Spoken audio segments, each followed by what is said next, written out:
This week, when I addressed the nation on Syria, I said that, in part because of the credible threat of U.S. military force, there is the possibility of a diplomatic solution. Russia has indicated a new willingness to join with the international community in pushing Syria to give up its chemical weapons, which the Assad regime used in an attack that killed more than 1,000 people on August 21st. I also asked Congress to postpone a vote on the use of military force while we pursue this diplomatic path, and that's what we're doing. At my direction, Secretary of State Kerry is in discussions with his Russian counterpart, but we're making it clear that this can't be a stalling tactic. Any agreement needs to verify that the Assad regime and Russia are keeping their commitments. That means working to turn Syria's chemical weapons over to international control and ultimately destroying them. This would allow us to achieve our goal: deterring the Syrian regime from using chemical weapons, degrading their ability to use them, and making it clear to the world that we won't tolerate their use. We've seen indications of progress.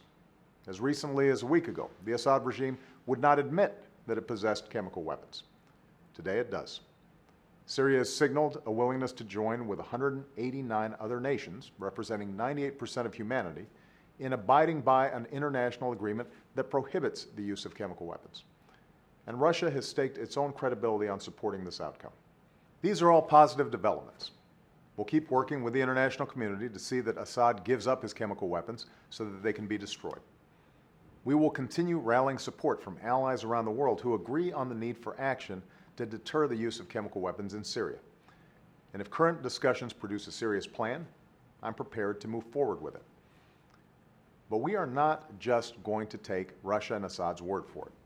We need to see concrete actions to demonstrate that Assad is serious about giving up his chemical weapons.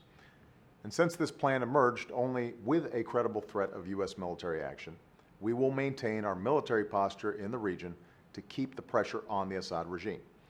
And if diplomacy fails, the United States and the international community must remain prepared to act. The use of chemical weapons anywhere in the world is an affront to human dignity and a threat to the security of people everywhere.